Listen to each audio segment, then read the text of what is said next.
안녕하세요. 오늘은 교재 225페이지 저당권에 대해서 보도록 합니다. 저당권. 먼저 저당권의 기초 개념을 보시면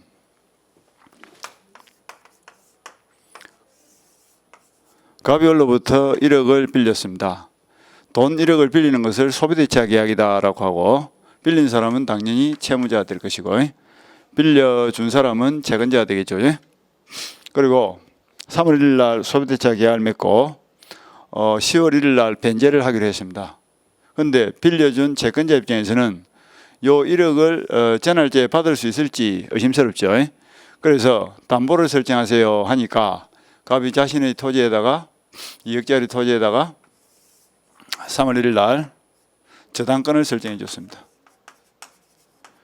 그러면 저당권을 설정한다는 말은 무슨 말이냐면 1억을 빌리는 조건으로 저당권 설정을 합의하고 그 합의된 사실을 저당권 설정 등기로서 공시를 하면, 저당권 설정 등기를 마치면 을에게는 저당권이라는 담보물권이 생기는 거예요. 그런데 이 담보물권이 하는 역할은 뭐냐면 3월 1일 날 소비대차 계약을 맺고 10월 1일 날 변제하기로 했는데 10월 1일 날 변제를 안 해주는 거예요. 변제를 해주지 않으면 그때 저당권을 실행을 하겠죠. 그래서 저번에 우리가 배운 대로 저당권을 설정한다는 것은 갑이 가지고 있는 토지 소유권, 즉 사용수익 처분 중에서 처분권을 맡겨놓는다, 이런 뜻이죠. 그리고 변제를 하면 처분권을 돌려줄 것이고, 변제를 하지 않으면 그 처분권을 행사해서 변제를 받아간다, 이런 논리인데, 처분권을 행사한다는 말은 경매를 실행한다, 이런 뜻입니다. 그래서 10월 1일 날 돈을 갚지 않으면 경매를 실행한 다음에 그 경락 대금에 대해서 배당 신청을 해서 일반 채권자보다 또는 후순위 권리자보다 우선 변제를 받아갈 수 있겠다. 그래서 결국 저당권의 궁극적인 목적은 자기 손으로 안 갚으면 내가 팔아서라도 받아간다, 이런 뜻입니다. 그래서 받아갈 때 우선 변제를 받아간다. 그러함으로써 확실한 변제를 받겠죠. 그래서 저당권은 돈을 받는 수단으로서 담보고요. 그리고 그 성질은 물건입니다. 그래서 담보 물건이다, 이렇게 보면 되겠죠. 그런데 이 저당권은 어떤 특성이 있냐면 저번에 배운 대로 부종성, 수반성, 불가분성 하는 것이 있죠. 그것이 전면적으로 인정되는 완벽한 담보 물건이고, 그런데 저당권자는 사용수익 처분권 중에서 사용수익권을 가지고 있지 않기 때문에 그 목적물을 점유하지는 않습니다. 그래서 점유는 그대로 저당권 설정자가 가지고 있고, 가치권, 즉 교환 가치만 지배하고 있다가 갚아주면 풀어주고 안 갚아주면 팔아서 받아간다, 이런 논리입니다. 그리고 저당권 설정을 위해서는 반드시 피담보 채권, 요 1억이 채권이다, 그죠? 채권은 채권인데 저당권이 붙었죠. 그래서 이걸 뭐래? 피담보 채권. 저당권이 안 붙은 채권은 무담보 채권이고, 저당권을 붙은 채권은 피담보 채권이다, 그죠? 그러니까 저당권을 설정하고 담보를 설정하고 돈을 빌려주면 피담보 채권, 담보 없이 돈을 빌려주면 무담보 채권, 그렇게 이해를 하시면 될 거예요. 여기까지가 저당권의 기본적인 현상이죠. 그래서 그 1번을 보시면 저당권은 채무자 또는 제3자가 점유를 이전하지 아니하고 채무의 담보로 제공한 부동산에 대하여 다른 채권자보다 자기 채권의 우선 변제를 받는 담보물건이다, 이렇게 되어 있죠. 그래서 점유를 이전하지 아니하고 하는 말하고 우선 변제를 받는다 하는 거하고 이런 말들이 중요한 말입니다. 그 다음에 저당권의 법적 성질은 타물건으로서 타인의 물건에 대해서만 성립한다. 그건 당연한 거죠. 자기 물건에 대해서 자기가 담보를 잡을 이유는 없겠죠. 그 다음에 또한 저당권은 약정 담보물건으로서, 약정이란 말은 저당권 설정을 합의하고 그 다음에 등기를 해야 된다, 이런 뜻이죠. 법정 담보물건은 당연히 발생하는 것이기 때문에 별도로 등기가 필요 없습니다. 유치권이 법정 담보물건이었죠.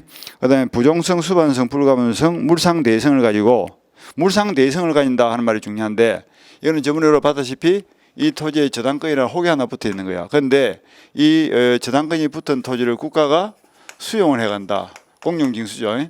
그러면 국가는 깨끗한 소유권을 가지기 때문에 갑의 땅에 붙어있는 을의 저당권은 따라갈 수가 없어. 그걸 우리가 추급력이 없다, 이렇게 표현하고, 따라갈 수 없기 때문에 붙을 데 없어서 죽어야 되는데 그냥 저당권이 소멸해버리면 을의 담보물권 소멸로 인해서 피해가 발생한다, 그죠? 돈을 받을 수 있는 수단이 날아가 버리니까. 그래서 담보물권자 보호를 위해서 토지에 붙어있던 저당권은 소멸할지라도 국가가 땅을 가져가는 대신에 수용 보상금을 주겠죠. 그 보상금에 대신 담보의 효력이 옮겨붙는다 이런 뜻이에요. 옮겨붙으려면 보상금이 갑의 호주머니에 들어가면 안 되겠죠. 그래서 못 들어가도록 차단하는 것이 뭐예요? 압류죠. 그래서 압류를 하면 국가가 보상금을 직접 갑에게 지급할 수 없고 법원에 공탁을 할 거예요. 그러면 그 공탁금에 저당권이 붙어 있다가 돈을 갚아주면 압류를 풀어주고 돈을 안 갚아주면 압류된 보상금에서 우선 변제를 받아가면 되겠죠. 그러니까 물상대위도 결국은 뭐예요?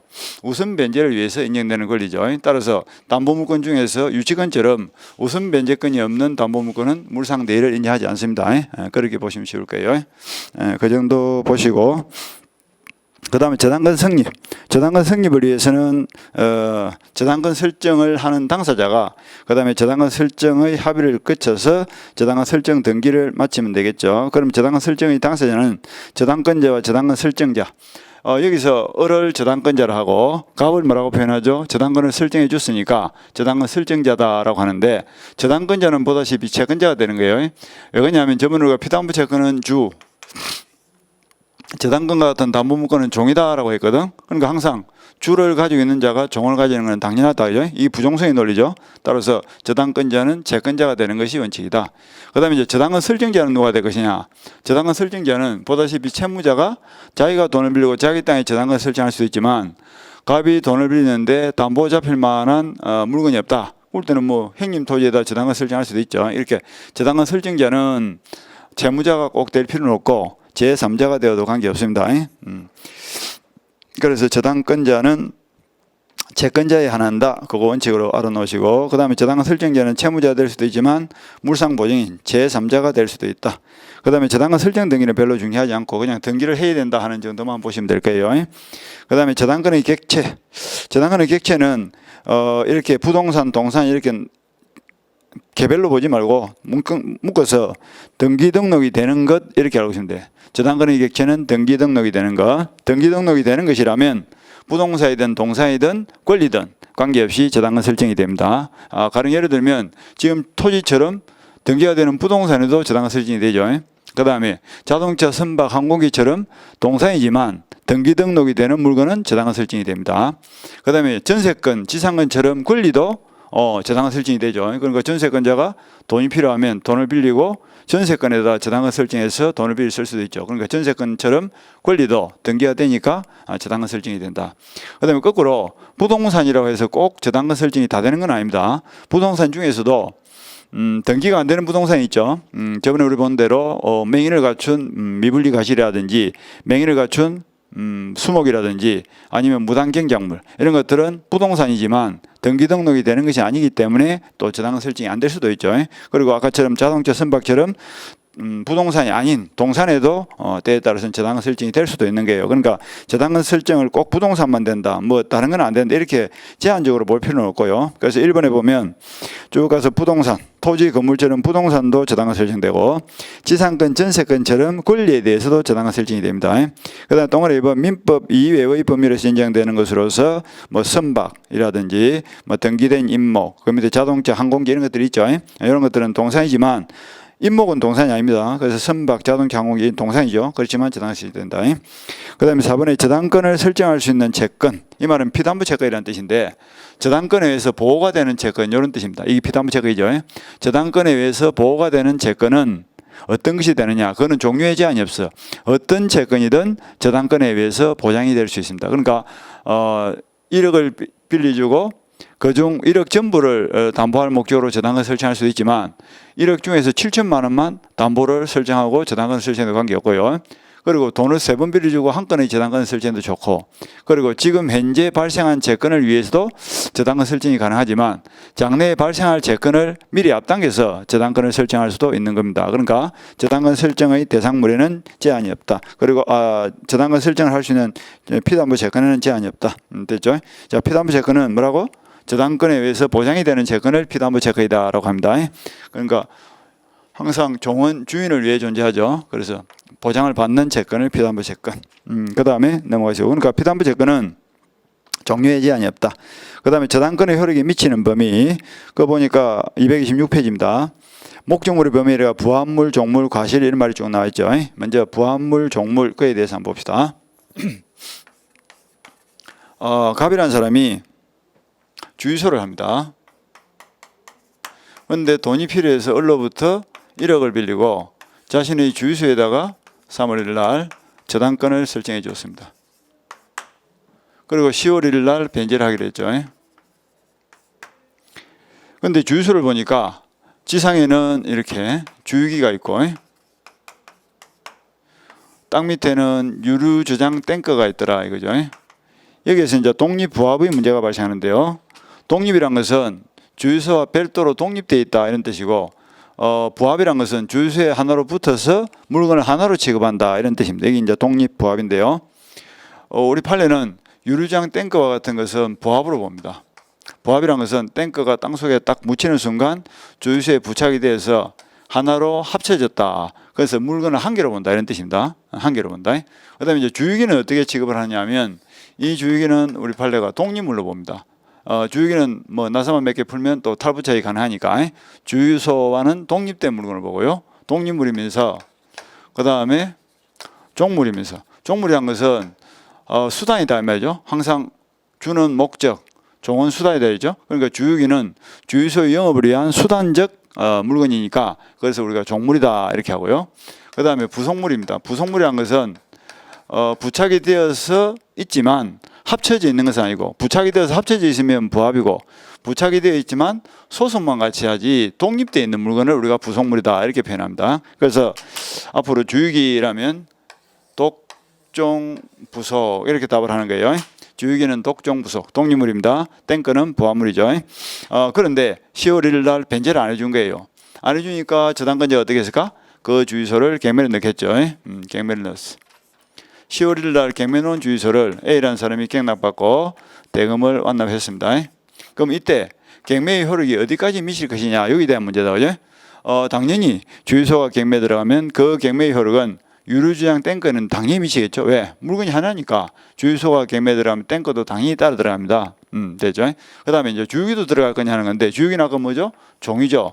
주가 경매에 들어가면 종은 당연히 따라 들어가겠죠. 그래서 부합물과 종물은 저당권 설정 당시에 존재했던 것이건 아니면 저당권 설정 이후에 존재했던 것이건 가리지 않고 항상 저당권의 효력이 미치는 것이 원칙입니다. 그래서 부합물과 종물에 미치는 것이 원칙이다.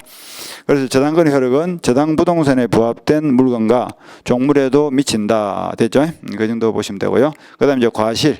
저당권은 과실에는 미치지 않는 것이 원칙입니다. 그거는 이제 이렇게 이해를 한번 해볼까요? 갑이라는 사람이 주유소를 직접 운영하지 않고 B에게 임대차를 놓았습니다. 그리고 임차인으로부터 매월 500만 원씩 차임을 받는다 칩시다. 임대료. 요 임대료 500만 원이 뭡니까? 과실이다. 그죠? 과실을 받고 있는 거야. 그런데 이 저당권의 효력이 과실에 미칠 것이냐 하는 건데, 저번에 우리가 물건을 구성하는 세 가지 구성 분자가 뭐죠? 사용, 수익, 처분이다 그랬다. 그죠? 그 중에서 과실과 관련된 것이 뭐냐면 요 수익이에요. 수익. 그러니까 농사를 짓는다. 밭에 논에다 벼를 심었다. 벼를 심고 농사를 짓는 것을 사용이다. 논을 사용하고 있죠.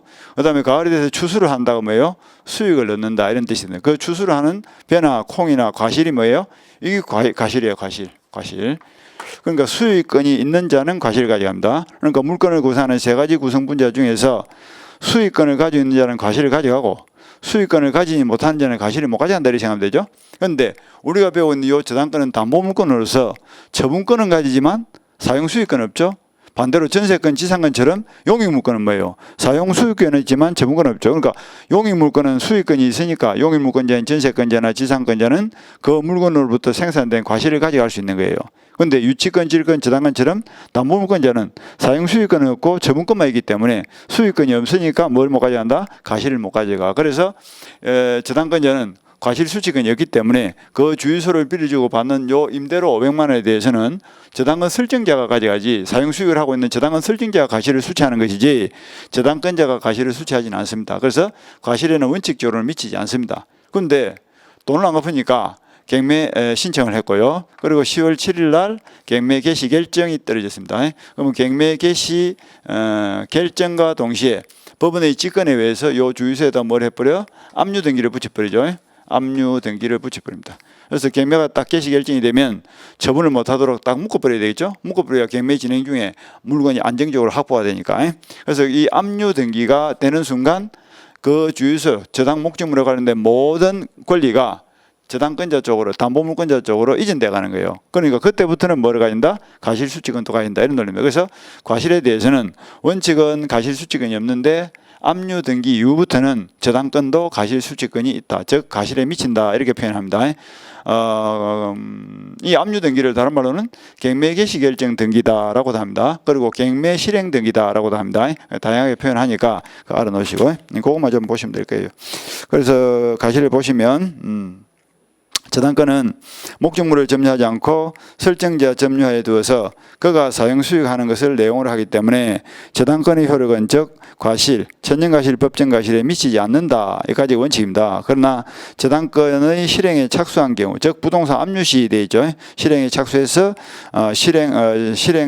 저당권 개시결정, 경매 개시결정 등기가 갖추어지면 그 이후부터는 목적물과 과실에까지도 저당권 효력을 미친다. 그다음 물상대에는 아까 우리 봤죠, 그죠? 저당권이 붙은 토지가 국가로 수용이 되었다. 그러면 저당권은 따라갈 수 없으니까 토지에 붙어서 따라갈 수는 없습니다. 그런데 대책 없이 죽어버리면 담보물권자가 돈 받는 수단이 사라지니까 피해를 보겠죠. 그래서 그걸 보장하고 방지하기 위해서 대신 미치는 거예요. 물건 대신 받는 보상금에 미친다. 물상대이란 말이 그런 뜻이에요. 물상이란 말이 가치 변액물 이런 뜻이거든. 물상. 땅이 보상금이라는 돈으로 가치가 바뀌죠. 그 가치 변액물에 대위란 말이 무슨 말이냐면 대신해서 미친다, 이런 뜻이다. 대신해서 미친다. 그게 물상대인데요. 반드시 아까 압류를 하라 했죠. 압류를 하면 거기에 대신 미칠 수는 있다. 그래서 매립실 훼손 공용징수로 인하여 저당권 설정자가 받는 금전 기타 물건에 대해서도 행사할 수 있는데 이걸 물상대위를 한다. 그리고 가백에 돈이 들어가기 전에 반드시 압류를 해라, 뭐 이런 말 했죠. 그 다음 피담보 채권의 범위. 아까 우리 피담보 채권은 저당권에 의해서 보장되는 채권을 피담보 채권이라 했는데 경매가 개시돼서 우선 변제를 받아갈 때 그 피담보 채권 범위, 이 우선 변제의 범위를 이야기하는 거예요. 그러니까 피담보 채권이라는 것은 보장이 되는 채권인데 우선 변제 시 보장되는 채권의 범위 속에 뭐가 있느냐. 당연히 뭐가 들어가? 원금이 들어가겠죠. 원본, 이자, 위약금, 저당권 실행비용, 그리고 지연배상 1년치, 이렇게 알고 계시면 됩니다. 그건 뭐 조금 암기하셔야 되겠죠. 그래서 원본은 원금을 말합니다. 원본, 이자, 위약금, 여기까지는 등기된 경우에만 되고요. 그 다음에 손해배상 채권, 즉 지연이자죠. 돈을 안 갚으니까 경매를 실행했으니까요. 그래서 그 지연이자는 이행기 1개인가 1년분에 한해서만 인정이 되고, 저당권 실행비용이라는 것은 경매비용입니다. 그런 것들은 전부 다 배당 받아갈 때 우선 변제의 범위에 포함돼서 받아갈 수 있다, 이런 것들. 그 다음에 저당권자가 변제를 받는 방법, 이거는 뭐 그렇게 중요하지 않으니까 크게 볼 필요가 없고요. 유저당 이런 것들은 시험하고는 크게 관계없습니다. 유저당이라는 것은 저당권 설정을 할 당시에 만약에 10월 1일 변제를 하지 않으면 그 저당 목적물의 소유권을 저당권자가 가져가기로 이렇게 약정을 맺는 것을 유저당 계약이라 하는데, 유저당 계약도 소유권 이전의 행식의 담보, 결국은 소유권을 가져가는 행식의 담보니까 가등기담보법에서 인정하고 있는 청산 절차를 거치고 가져간다 하는 정도 보시면 되는데, 이거는 뭐 지금 예비과정에서는 볼 필요가 없습니다. 그 다음에 넘어서 방가로 3번에 보면 일괄 경매 청구권 하는 말이 있죠. 이건 조금 중요한 거니까 봐야 되겠죠. 일괄 경매 청구권. 이거는 뭐 나대지에 저당권을 설정했는데 그 이후에 건물이 건축된 경우에 문제가 되는 겁니다. 갑이 원로부터 1억을 빌리고 3월 1일 날 자신의 토지 2억에다가 3월 1일 날 저당권을 설정해 줬습니다. 저당권 설정 당시에는 이 토지가 나대지였죠. 그런데 저당권 설정 이후 한 5월 1일쯤 돼가지고 갑이 그 위에 건물을 지은 거예요. 그런데 10월 1일 날 변제를 해주기로 했는데 돈을 안 갚는 거야. 그러면 저당권자는 가만히 있을 수가 없죠. 그럼 토지를 경매에 넣는다 칩시다. 10월 1일 날 저당 목적물인 토지를 경매 실행합니다. 그런데 경매를 받는 A 입장에서는 이 토지 위에 있는 건물이 겁이 나는 거야. 만약에 경매를 받았다 치고 11월 1일 날 경락 대금을 완납하면 A가 토지에 대해서 소유권을 취득하겠지만 그 위에는 지금 건물이 하나 앉아 있는 거죠. 그런데 이 건물은 나중에 우리 배우는 법정지상권은 안 됩니다. 법정지상권이 되기 위해서는 저당권 설정 당시에 건물이 존재해야 되는데 이 건물은 저당권 설정 이후에 만들어진 건물이니까 법정지상권에서 보호가 되는 건물은 아니에요. 그러니까 A는 법논리상으로는 경락대금 완납하고 토지 소유권 취득하면 그 지상 건물에 대해서 철거 청구를 할 수가 있다고. 그런데 철거 청구를 할 수는 있지만 현실적으로는 철거가 돼야 안 돼요. 현실적으로는 철거를 해주세요 이러면 건물 소유자인 갑이 예 알겠습니다라고 즉각 철거를 해주지는 않겠죠. 그죠? 않으니까 소유권을 취득한 경락인 A는 다시 건물 소유자 갑을 상대로 뭐 맹도 청구 소송을 제기한다든지 철거 청구 소송을 제기해서 또 복잡한 소송에 휘말리게 될 겁니다. 그러니까 토지가 마음에 들더라도 건물이 겁이 나서 아마 경매를 안 받게 될 거예요. 경매를 안 받으면 어떻게 돼? 자꾸 유찰이 되겠죠. 한번 유찰될 때마다 경락 단가가 20%씩 감해지죠. 20%씩 떨어진다는 것은 거꾸로 이해하면 을의 저당권의 담보 가치가 20%씩 자꾸 빠진다 이런 뜻입니다. 그러니까 을은 가만히 있어가지고는 돈을 못 받게 생겼단 말이야. 저당권 설정 당시에는 이 토지가 충분히 2억의 담보 가치가 확보되어서 피담보세금 1억을 변제받는 데는 아무런 지장이 없었는데 그 뒤에 건물을 짓는 바람에 유찰이 계속되고 유찰이 될 때마다 20%씩 내려가 버리니까 몇 번 유찰돼 보면 절반값 밑으로 떨어져 버리죠. 그럼 돈 1억을 못 받는 불상사가 생기겠죠. 무엇 때문에? 지상 건물 때문에. 그래서 저당권자 보호를 위해서 즉 경매 유찰을 방지한다는 말은 신속성, 경매의 신속성을 보장한다는 말은 담보가치 하락을 방지한다 하는 말하고 같은 뜻이에요. 그래서 담보가치 하락을 방지하기 위해서 경매 실행 시 경매 목적물인 토지와 그 지상에 있는 건물이 동일인 소유자라면 이 건물은 어차피 법정지상권에서 보호되는 건물이 아니기 때문에 철거 대상 건물이기 때문에 한꺼번에 경매에 넣어버리라 이런 뜻입니다. 그래서 그런 것을 우리가 일괄 경매다 이렇게 표현합니다. 그래서 토지와 건물을 일괄해서 경매를 신청할 수 있고 그 전제 조건은 경매 실행 시에 토지와 건물이 동일인 소유해야 됩니다. 남은 물건을 경매하면 안 되죠. 경매 실행 시에만 동일인 소유면 되는 거예요. 동일인 소유라는 전제하에 토지와 건물을 일괄적으로 경매에 넣을 수 있고요. 그 다음에 경매를 넣은 다음에 경락대금을 배당 받아갈 때는 좀 다른 거예요. 건물 매각대금이 가령 뭐 7천에 팔렸고 토지 매각대금이 8천에 팔렸다 칩시다. 그러면 이 토지는 저당 목적물이니까 토지 매각대금으로부터는 우선 면제를 받아갈 수가 있을 겁니다. 그런데 못 받은 2천만 원에 대해서 1억 중에서 못 받은 2천만 원에 대해서 건물 매각 대금에 대해서도 우선 면제를 받아갈 수 있느냐 하는 건데 건물은 경매의 신속성을 위해서 편의상 일괄 경매를 인정하는 것이지 건물 그 자체는 저당 목적물이 아니기 때문에 일괄 경매는 인정되지만 우선 면제권까지는 인정하지 않습니다. 그렇다면 못 받은 2천만 원을 건물 매각되면서 전혀 못 받아가느냐? 그렇지는 않고요.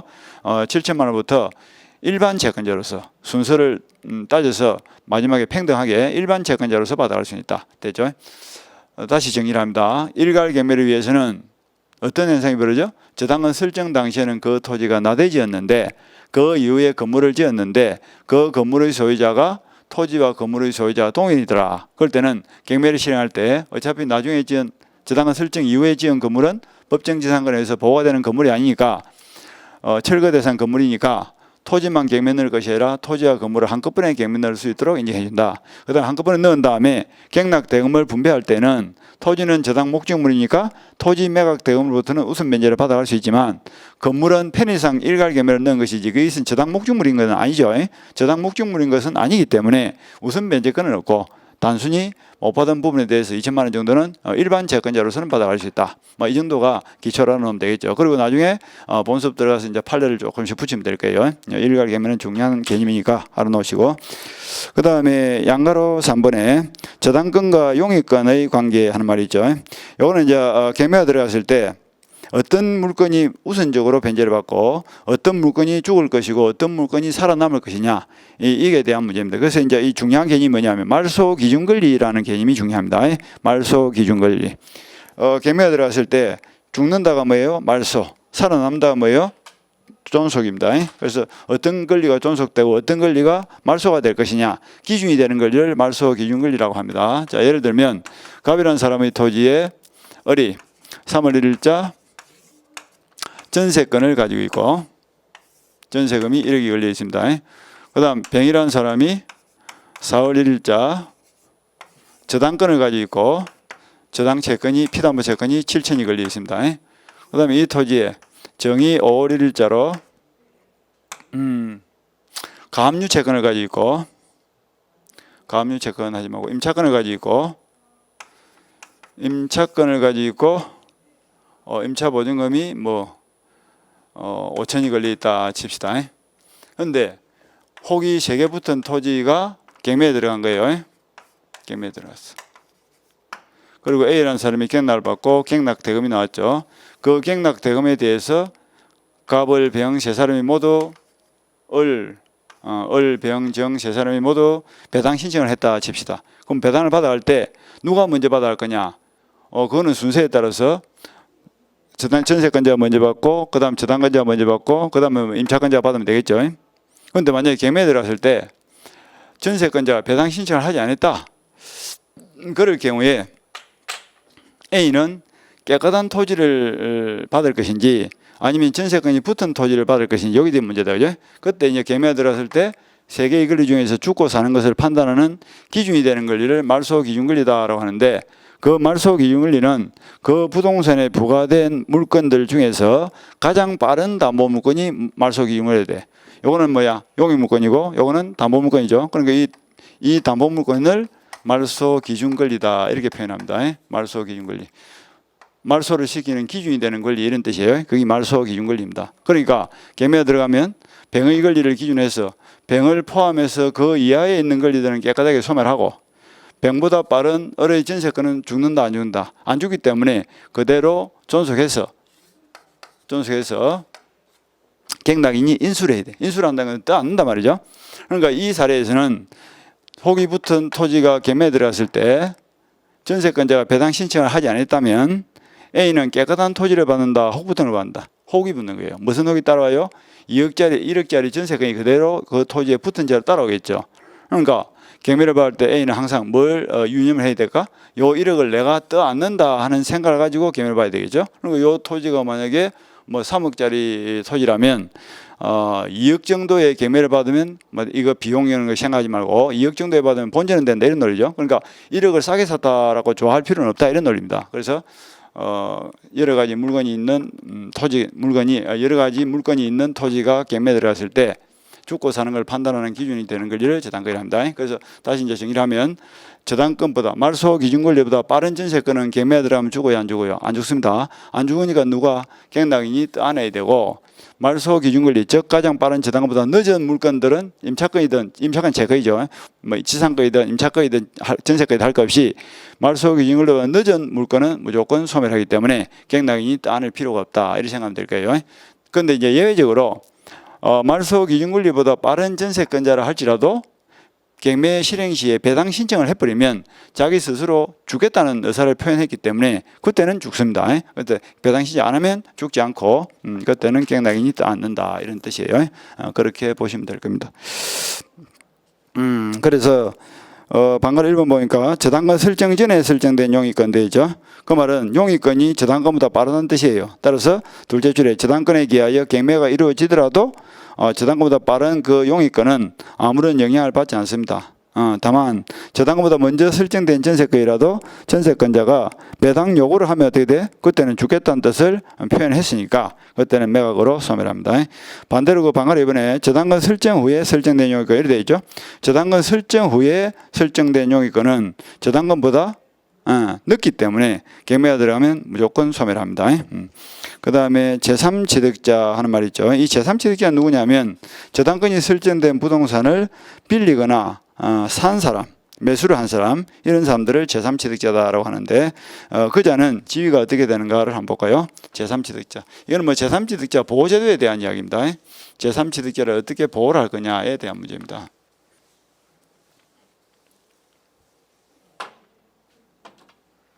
먼저 제3취득자 개념을 봅니다. 갑이 을로부터 1억을 빌리고 자신의 2억 토지에다가 3월 1일자 저당권을 설정해 줬습니다.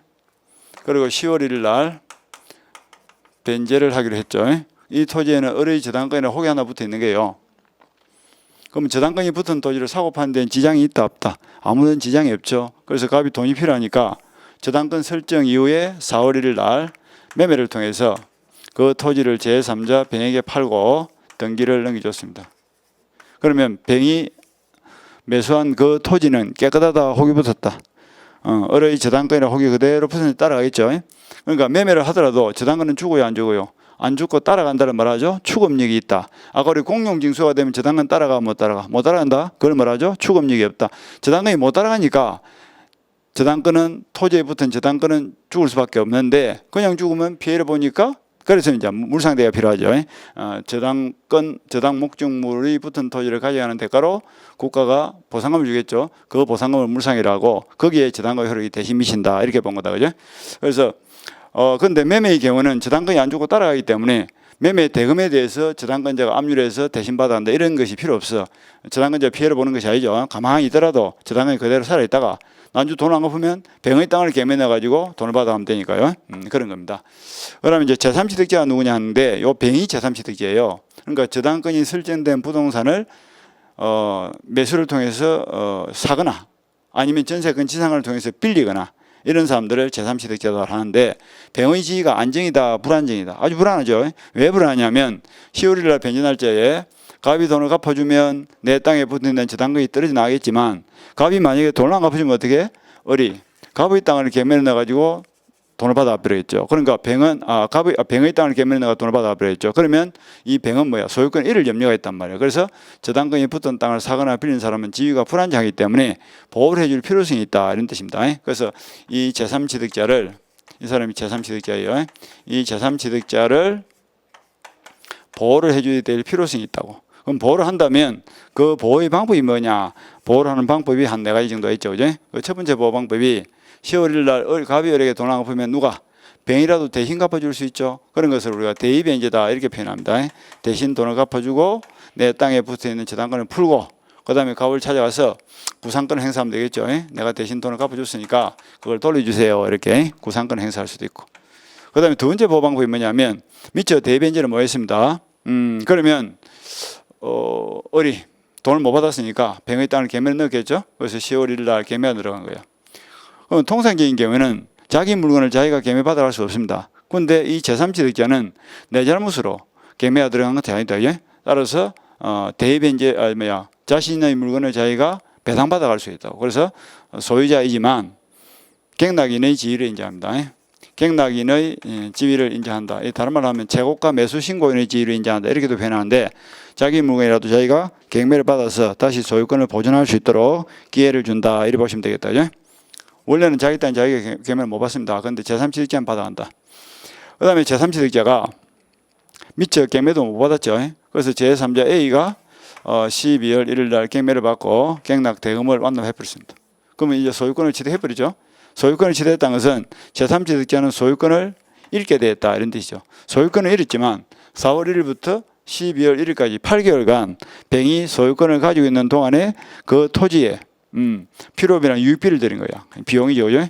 비용을 들였다면 그 비용에 대해서 이 갱락 대금의 배상 신청을 했을 때 저당권자도 배상 신청하겠죠. 배상 신청했을 때 비용은 채권이고 저당권은 물건이지만 누구로 먼저 받아간다? 이 비용을 저당권자보다 우선적으로 상환을 받아갈 수 있도록 허용을 해줍니다. 그래서 비용에 대해서는 우선 상환을 받아갈 수 있다. 이러면 되겠죠. 비용을 우선 상환 받아갈 수 있다. 그 다음 네 번째 문제가 뭐냐면 매매에서 담보 책임이 남겨 놓을 거예요. 담보 책임. 매도인의 담보 책임. 담보 책임을 물어서 또 보호를 받았어요. 담보 책임을 묻는 것은 갑이 돈을 안 갚아주는 바람에 병의 땅이 경매로서 날아가 버렸죠. 그러면 토지 소유권을 날린 병은 그 다음에 갑을 찾아서 네가 변제를 안 하는 바람에 내 땅이 날아갔으니까 책임을 지라 이렇게 할 수 있다고. 그래서 이 사람은 저당권이 붙은 땅을 팔은 매도인, 이 사람은 저당권이 붙은 땅을 산 매수인. 그런데 매도인의 잘못으로 매수인이 소유권을 잃게 되거나 잃을 염려가 취득을 못하게 됐다. 그럴 때는 매수인은 매도인에게 책임을 지세요. 이 매도인의 담보 책임이에요. 그래서 네 가지를 통해서 제3취득자를 보호한다. 그러니까 오늘 기초가 안 깔린 분들은 제3취득자가 무슨 말인지부터 아셔야 돼. 저당권이 붙은 토지를 사거나 빌린 사람, 저당권이 붙은 물건을 사거나 빌린 사람을 제3취득자를 합니다. 자, 의의를 한번 읽어볼까요? 저당권 설정 후에 용익권 또는 소유권을 취득한 제3자는 이렇게 되어 있죠. 그러니까 3월 1일 저당권이 설정된 이후에 그 토지에 대해서 소유권을 취득하거나 아니면 용익권, 지상권이나 전세권처럼 빌린 사람들, 그런 사람들을 제3취득자다. 그 다음에 저당권이 실행되면 용의권 또는 소유권을 상실하는 불안한 상태에 놓이게 된다. 그래서 민법은 이러한 제3취득자의 불안한 지위를 보호하기 위해서 네 가지 보호제도를 주고 있죠. 그래서 첫 번째 거 보니까 제3취득자의 변제에 되어 있죠. 이 변제란 말이 요거예요. 대의변제입니다. 갑이 돈을 못 갚으면 병도 대신 갚아줄 수 있단 말이죠. 그리고 깨끗한 소유권을 취득할 수 있고요. 그 다음에 제3취득자의 비용 상환 청구권 돼 있죠. 요 이야기입니다. 그래서 소유권을 잃게 되더라도 경락대금에 배당 신청해서 우선적으로 비용을 변제받아갈 수 있다. 우리 책임 뭐 두 개만 나와 있는데 나중에 보면 요 경락인의 지위도 인정되고 담보 책임도 인정되고 한 4개 정도의 보호제도가 있을 겁니다. 그 정도 보시고 그 다음 넘어서 공동저당 봅니다. 이 공동저당은 특정한 채권을 담보하기 위해서 여러 개의 저당권을 설정한 것이 공동저당입니다. 공동저당의 경우에는 이제 문제가 변제를 안 했을 때 어떻게 배당을 받아갈 거냐, 동시 배당을 받을 것인지 이시 배당을 받을 것인지 거기에 대한 문제가 중요합니다. 그 부분을 잠깐 한번 볼까요? 먼저 공동저당 개념부터 알아야 되겠죠. 갑이 얼로부터 돈을 1억 한 5천 정도를 빌렸다 칩시다. 그럼 요 1억 5천이 뭐예요? 돈을 받을 수 있는 권리, 즉 채권이더고요. 그걸로 빌린 사람은 채무자, 빌려준 사람은 채권자가 될 겁니다. 그런데 채권자가 뭐 담보 안 잡고 돈 빌려줄 이유가 없죠. 담보를 설정하세요 하니까 갑이 어떻게 했어요? A라는 뭐 9천만 원짜리 부동산에다가 1번 저당권을 설정해 줬습니다. 그러니까 채권자가 1억 5천 빌리고 9천만 원 담보 잡을 이유도 없죠. 하나 더 달라 하니까 B라는 부동산에다가 또 1번 저당권을 설정해 줬어. 또 더 달라 하니까 C라는 부동산에다가 또 1번 저당권을 설정해 줬죠. 그러니까 이걸 읽으면 어떻게 돼요? 하나의 채권, 특정한 채권을 담보할 목적으로 저당권을 몇 개 설정했다? 하나, 둘, 셋, 2개 이상을 설정했죠. 그래서 하나의 채권을 담보할 목적으로 수개의 저당권을 설정한 이 저당권을 말한다? 공동저당이다. 이렇게 표현합니다. 여러 개의 저당권으로서 하나의 채권을 담보한다. 공동저당이죠. 그리고 10월 1일 날 변제를 하기로 했습니다. 그런데 변제를 안 한 거야. 안 하면 저당권자는 어떻게 할까? 저당권 실행을 하겠죠. 저당권 실행을 한다는 것은 저당 목적물을 경매를 넣는다 이런 뜻입니다. 그러면 경매를 넣을 때 한꺼번에 경매를 넣어가지고 동시에 받아간다 이런 것을 우리가 동시배당이다 이렇게 표현합니다. 동시배당. 그러면 동시배당을 할 때 어떻게 할 거냐? 그 요령이 안분비례예요. 그래서 모두가 채무자 소유일 때는 일단 오늘은 모두가 채무자 소유다 하는 전제하에 기초를 잡습니다. 나중에 보면 일부가 또 물상보증인 소유일 때는 동시배당 시 안분비례가 아닐 수도 있습니다. 그래서 전부가 채무자 소유라는 전제하에 동시배당 시에는 안분비례입니다. 안분비례란 것은 팔린 매각 대금의 비율적으로 말한다. 그래서 돈을 안 주니까 한꺼번에 경매 넣었고 9천, 6천, 3천을 팔렸죠. 그러니까 비율이 어떻게 돼? 3대 2대 1로 팔렸다고. 3대 2대 1로 팔렸다. 그렇다면 요 B 부동산 매각 대금 6천만 원으로부터는 얼마를 받아갈 수 있느냐? 계산을 해봐라. 계산할 줄 알아야 돼. 동시배당. 그러면 여기 얼마입니까? 전체를 합치면 6이죠. 여기서 6분의 3을 받고 6분의 1을 받고 6분의 1을 받는데 6분의 1을 다시 약분하면 3분의 1이죠. 그러니까 1억 5천의 3분의 1을 여기서 받는다 이런 뜻입니다. 1억 5천의 3분의 1이 얼마예요? 5천. 그 다음에 1억 5천의 2분의 1은 7,500. 1억 2천의 6분의 1은 2,500. 그렇게 해서 7,500, 5천, 2,500을 받아가면 팔린 매각 대금이 3대 2대 1로 팔리니까 돈을 받아가는 액수도 3대 2대 1로 받아가죠. 이런 것을 안분비례로 받아간다. 이게 동시배당이에요. 그 다음에 저당권자가 동시배당을 할 수도 있지만 이시배당을 할 수도 있습니다. 이시배당이라는 것은 한꺼번에 경매를 안 넣고 시간을 달리해서 경매 넣는다. 이시란 것은 시간을 달리한다 이런 뜻이에요. 시간을 달리한다. 그러니까 A 부동산은 먼저 경매를 실행한 다음에 9천에 팔렸죠. 그러면 9천만 원을 1번 저당권자가 다 받아가. 이거 예를 들면 어리 1번 저당권자이고 여기에 병이라는 2번 저당권자 있고 여기에는 정이라는 2번 저당권자, 여기에는 무라는 2번 저당권자 있다 칩시다. 그러면 1번 저당권자가 9천만 원을 다 받아버리면 2번 저당권자 병은 한 푼도 못 받게 되겠죠. 만약에 동시배당을 했더라면 여기서 7,500을 받고 남은 돈 1,500은 1번 저당권, 2번 저당권자도 받을 수 있죠. 그런데 20배당을 해버리면 한 개를 팔아서 동시에 안 팝니다. A부터 먼저 팔아가지고 팔린 매각 대금 중에서 순서에 따라서 받아버리니까 1번 저당권자 을이 9천을 다 받아버려요. 1억 5천을 충족될 때까지는. 그러니까 병은 한 푼도 못 받아. 그리고 또 2번 B를 넣겠죠. 그리고 을이 뭐예요? 6천을 다 받아버리니까 정은 또 한 푼도 못 받겠죠. 그러면 을의 입장에서는 물건 2개만 팔으면 1억 5천을 다 받았으니까 시부동산은 계면 넣을 필요가 없죠. 그죠? 을은 그런가요? 1번 저당권자니까 계면 넣을 필요 없어. 그런데 피해가 누가 됩니까? 병과 정이 한 푼도 못 받는 피해를 입은 거예요. 그럼 요 병과 정을 보호하기 위해서 안 팔리고 있는 시부동산을 어떻게 한다? 1번 저당권자를 대신해서 경매를 실행하고 3천 중에서 동시배당했더라면 1번 저당권자가 받을 몫이 2,500이었죠. 그 2,500만 원을 대신 받아갈 수 있다. 이런 뜻입니다. 그래서 이런 것을 우리가 동시배당을 하면 선순위가 우선 배당을 받고 못 받은 후순위 저당권자는 선순위를